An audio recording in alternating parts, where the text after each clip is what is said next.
हाँ, hello guys. मैं Manoj Mishra competition point पे आप सबका स्वागत करता हूँ। मित्रों, आज हम लोग नेक्स्ट टॉपिक के बारे में चर्चा करेंगे भूगोल में, जिसका नाम हम लोग हीट बजट के रूप में रखते हैं, उष्मा बजट जिसे कहते हैं।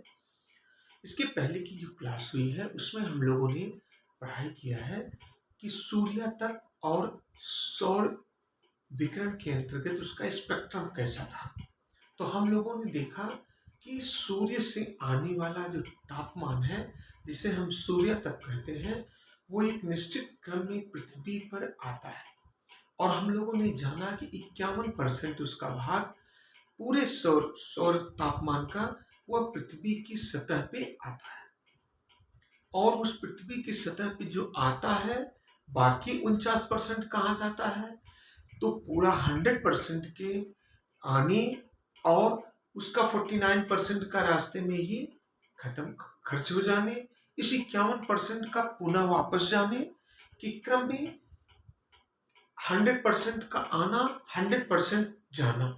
जब ये संतुलित मात्रा में होगा तो इसे हम लोग उचित हीट बजट कहेंगे, बैलेंस्ड हीट बजट कहेंगे, और जो कि हमारी पृथ्वी के लिए भी अच्छा होगा। तो आइए हम लोग देखते हैं कि किस क्रम में टेम्परेचर आता है। जैसे हम लोग यहाँ बात करें, यहाँ सूर्य है और सूर्य से 100% इंसोलेशन ऊष्मा या सूर्य तप ऊष्मा पृथ्वी की तरफ आती है।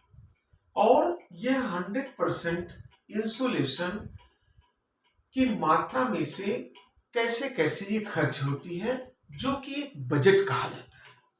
तो हम लोग सबसे पहले देखते हैं कि सूर्य तप से आने वाले इस पूरे 100 में से 35% जो सूर्य तप है वह पृथ्वी के वायुमंडल में जो टेम्परेचर आता है उससे पहले ही वापस हो जाता है।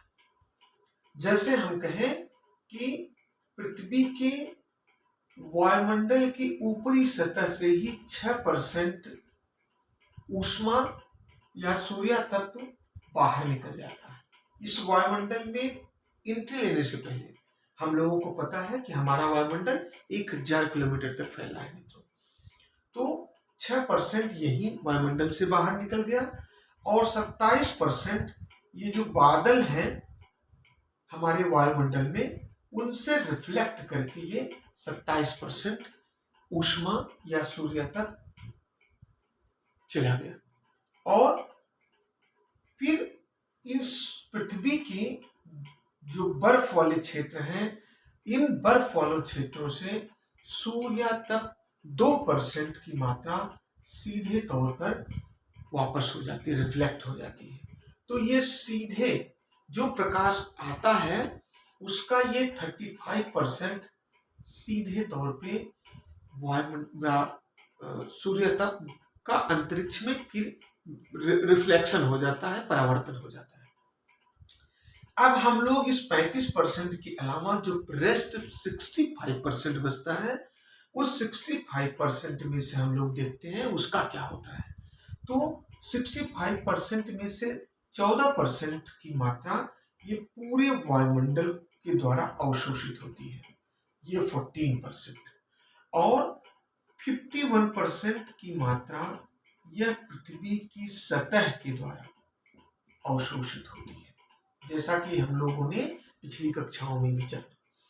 अब ये 51%, ये 14% दोनों मिलकर 65% होते हैं। लेकिन हीट बजट यही खत्म नहीं हो जाता। अब जो ये लघु तरंगों के रूप में जो इंसोलेशन हमारे पृथ्वी की सतह पे और हमारे पृथ्वी के वायुमंडल में आता है, वह फिर अवशोषित होने के बाद यह दीर्घ तरंग के रूप में वापस जाता है। तो हम इसे कहेंगे ये लॉन्ग वेव के रूप में वापस होता है। और जो ये 100% आता है वो शॉर्ट वेव के रूप में पृथ्वी पर आता है। तो ये आप लोग ध्यान रखिएगा कि पृथ्वी पर आने के लिए लघु तरंगे पृथ्वी के वायुमंडल और पृथ्वी की सतह पे आ पाती हैं और जाने के लिए ये दीर्घ तरंगों के रूप में होती है जो पृथ्वी के वायुमंडल और सतह से बाहर निकलती है। अब ये 65% की हम लोग इनकमिंग तो देख लिए, 40% 14% वायुमंडल में और 51% पृथ्वी के सतह द्वारा अवशोषण। अब पृथ्वी की इसका वापस भी होता है जो 14% सीधे वायुमंडल से वापस हो जाता है। ये 14% वायुमंडल में आया और सीधे वापस हो गया। अब इसमें से अर्थ की सतह से ये 34% की मात्रा निकलती है। कैसे? अवशोषण के क्रम में, जैसे प्रभावी विकिरण के रूप में। ये टेम्परेचर जब तेज हो जाता है, चट्टानें गर्म होती हैं, तब ये निकलता है एक विकिरण के रूप में 6%, और 9% संवहन या कन्वेक्शन के रूप में दूसरी वस्तुओं, दूसरी चीजों को गर्म कर देता है और उसके गर्म करने के क्रम में वहां से निकलता है, जिसे हम लोग कन्वेक्शन या विक्षोभ की स्थिति, संवहन की स्थिति कहते हैं। और बाकी 19% जो है ये हीट संघनन की गुप्त ऊष्मा में होती है, जो कि वायुमंडल में फैल के फिर वो वापस होती रहती है अंतरिक्ष में। तो संघनन की गुप्त ऊष्मा में 19%, संघनन की गुप्त ऊष्मा, लेटेंट हीट ऑफ कंडेंसेशन में जो हीट होती है वो 19%, 9% कन्वेक्शनल हीट होती है एंड 6% इफेक्टिव रेडिएशन होता है, जो कि वायुमंडल से बाहर निकलता है। अब 14%, 34%, रेस्ट 17% की हम बात करते हैं। यह पृथ्वी की सतह से सीधे अंतरिक्ष में जाता है, सीधे अंतरिक्ष में जाता है। अब हम लोग अगर गणना करें तो इसका इंसोलेशन 35% के क्रम में बाहर हो गया, वायुमंडल में अवशोषित होने के पहले ही। जो था बादलों से रिफ्लेक्ट होकर 27%, वायुमंडल के ऊपर से ही 6% और 2% पृथ्वी पर बर्फ के क्षेत्रों से 2%। ये 60 वेव के रूप में ही वापस होती है। इसे आप लोग जानते रहिए, ये 60 वेव के रूप में 35% वापस हुई, रेस्ट 65% ये लॉन्ग वेव के रूप में, लॉन्ग वेवलेंथ वेव के रूप में या दीर्घ तरंगों के रूप में वापस होती है। तो सीधे हम लोग देखें कि पृथ्वी पे 100% हीट आई और ये 35% और ये 65% मिलके 100% हीट वापस हुई। और इसी को हम लोग हीट बजट कहते हैं। भूगोल के विद्यार्थियों के लिए स्पेशली ये टॉपिक होता है, बट हीट बजटिंग के कुछ कारक ऐसे होते हैं जिसे हम लोगों से जनरल नॉलेज के रूप में ही पूछ लिया जाता है। जैसे ये 27% कैसे ऊष्मा बाहर हो गई, तो 27% ऊष्मा बादलों से वापस हो गई, बर्फ से वापस हो गई, तो इसे हम लोग एल्बिडो कहते हैं, जो कि पूछा जाता है अक्सर परीक्षाओं में। एल्बिडो क्या होता है? तो एल्बिडो वो चीज होता है मित्रों कि सूर्य तक की वह मात्रा जो किसी सतह या चट्टान से के द्वारा बिना अवशोषित हुए सीधे तौर पर परावर्तित हो जाता है, तो उसे हम लोग एल्बिडो कहते हैं। एल्बिडो की सर्वाधिक मात्रा बर्फ में होती है, जिसे 80% एल्बिडो की मात्रा होती है। चट्टान में 22% होती है, खेत या क्षेत्र खेतों का 17% होता है और वन के क्षेत्रों का इन्हें हम 7 से 11% के रूप में देखते हैं मित्रों। जल का एल्बिडो सबसे कम कहा जाता है, 2% होता है। तो इस क्रम में हम लोगों ने एल्बिडो को देखा।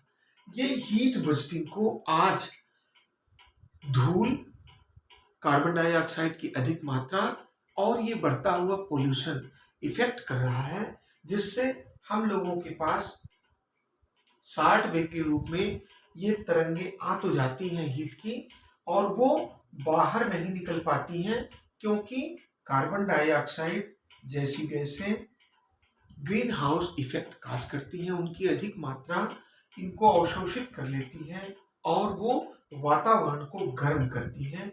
इस वातावरण के गर्म करने के क्रम में ग्रीन हाउस हरित गृह प्रभाव कार्य करता है, कारण देता है, और जिसके चलते हमारा वायुमंडल गर्म हो रहा है और हमारी पृथ्वी के ध्रुवों पर और अन्य जगहों पे जो बर्फ की मात्रा है टेम्परेचर अधिक होने के कारण गल रहा है, और इसके बर्फ के अधिक गलने की वजह से समुद्र का तल बढ़ रहा है, और समुद्र के तल बढ़ने से हमारे छोटे छोटे विश्व के द्वीप, जहां लोगों की जनसंख्या वास करती है, जीव जंतु हैं, प्राकृतिक संसाधन हैं और वनस्पतियां हैं, उन सब में के ऊपर इफेक्ट पड़ता है और वो डूब जा रहे हैं।